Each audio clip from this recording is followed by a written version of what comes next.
This is Star, and today she gets a makeover. How did we get here?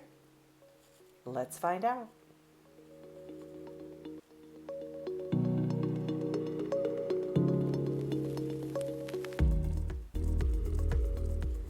We started off with some transdermal C serum, hyaluronic acid, and biomimetic mist, which is basically fulvic acid. I mixed them all together and put them on her face. It's a wonderful brightening, plumping, hydrating, nutrient-rich mixture. Now I'm using a foundation that is slightly lighter than her skin around her eye area, and then I use a foundation slightly darker on her skin, under her cheekbones and the top of her forehead, in order to add a little bit more contour. I blend it evenly with my fingers. I like to use my fingers because I want it to be very, very sheer on her skin. I don't want her to look heavily made up, and she has nice skin, so I really want skin to stand out. This is Amazing Concealer. I love this concealer. Yes, that's the name of it, Amazing Concealer. And I use my finger, again, to tap it in only where she needs it, especially on the inner part of her eye, and of course underneath her eye. I'm very careful to warm it with my fingers, and that helps it soak in and look very natural.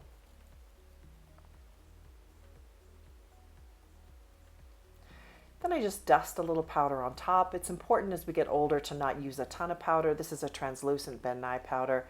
I just lightly, as you can see, dust it on her face just to take out a little bit of the shine, and so that the powders, which is the eyeshadow and blush I'm going to use, don't smear. This is Glossier. This is a bronzer called Dune, my favorite movie. And then I blend it in with a brush number 1 from Merit, just a little bit under her cheekbones. I use it on the high points of her forehead and underneath her jawline. And I just tap it in. Many of you can be very heavy-handed with this. I think it's important just to use it as just to accent, not to use a heavy-duty amount. And as you can see from one side of the face to the other, what this did, it's beautiful. Really warms up her complexion, adds a little bit more density. I'm just extending her eyebrows. She has her eyebrows already filled in, so I just extend them a bit. This is a neutral brown, and I'm just using it in order to bring out the shape of her eye in the eye socket.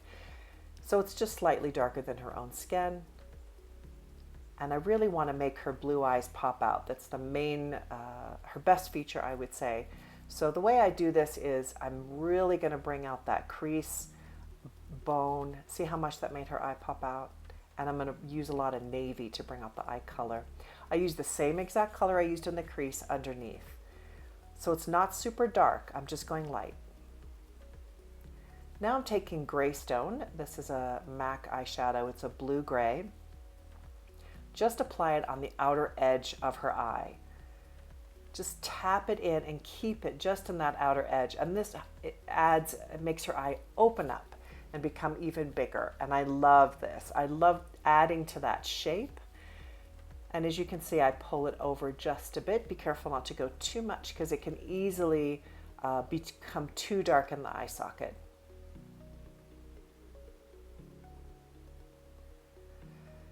This is a Bobbi Brown pencil. This is actually called Mahogany. I don't know why it's called that. There's not a lot of red in it. It's basically almost like a charcoal. And I just put it between her lashes, and I do more on the outer edge of her eye, very thin on the inner part of her eye. And I just work at it very slowly and minutely, putting it between her lashes, as you can see. And this is the most time-consuming aspect of doing makeup, in my opinion, is just really getting that pencil very, very tight to her eye line. It's easy for this to become messy and to look unfinished. So by taking your time, I think it really can look very clean and very beautiful. And then I'm going to take a brush and just run the brush over the top of it in order to blend it out and make it look not quite so heavy and lined, because this is a fairly dark color, as you can see.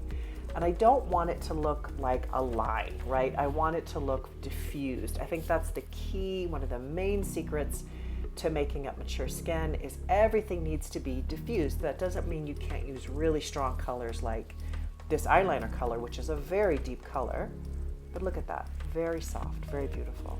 Now I'm using kind of a bright blue in her waterline. It's very subtle to put colors in the waterline, but it really helps to pop eye color. And then I'm using that same color I used in the crease, a little bit more. I just want to darken up under her eye a bit. Then I'm just taking a gold, light, kind of glittery color from a palette there and just popping it right on her eye socket. Why not? Why not use glitter? This is Maybelline Great Lash, my favorite mascara. What is it, $8 I think for one of those? I love it, so cheap, works great. I just do a few layers of it there so that her eyelashes can really jump out. This is Melba Blush. This is a bright kind of coppery orangey blush.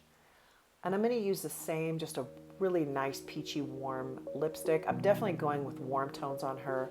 She could do either cool tones or warm tones. It's, you know, completely up to who's ever doing her makeup, but I decided to go warm and I think it looks really pretty and soft.